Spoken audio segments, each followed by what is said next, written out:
Thrissur corporation council യോഗത്തിൽ തൊഴിൽമേളയുടെ പേരിൽ പരസ്പരം കൊമ്പുകോർത്ത് ഭരണ പ്രതിപക്ഷ കൗൺസിലർമാർ. കോർപ്പറേഷന്റെ മഴക്കാലപൂർവ്വ ശുചീകരണ പ്രവൃത്തികൾ പാഴ്വാക്കായെന്ന് പ്രതിപക്ഷം ആരോപിച്ചു.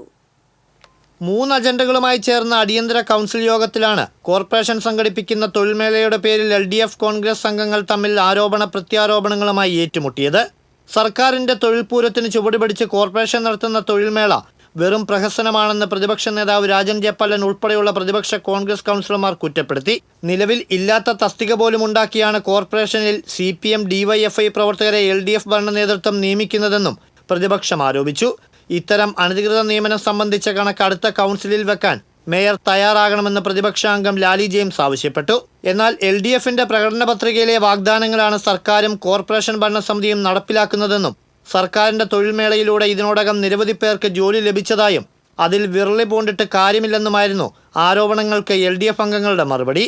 ഈ മാസം 26-27 തീയതികളിലായി കാൽഡിയൻ സിറിയൻ സ്കൂളിലാണ് കോർപ്പറേഷൻ തല തൊഴിൽമേള നടക്കുന്നത്. എന്നാൽ ഇതുമായി ബന്ധപ്പെട്ട ഡിവിഷൻ തലത്തിൽ നടക്കുന്ന രജിസ്ട്രേഷൻ പോലും അതാത് കൗൺസിലർമാരെ അറിയിച്ചില്ലെന്ന ആക്ഷേപവും കോൺഗ്രസ് അംഗങ്ങൾ ഉന്നയിച്ചു.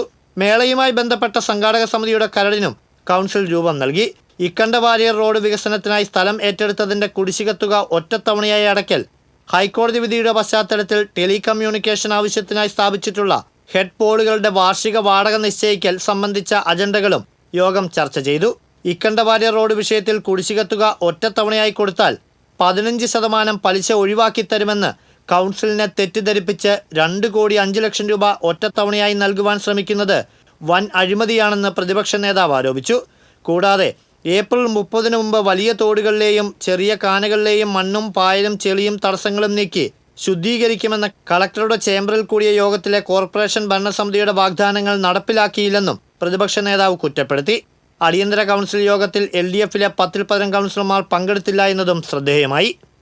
TCV തൃശൂർ.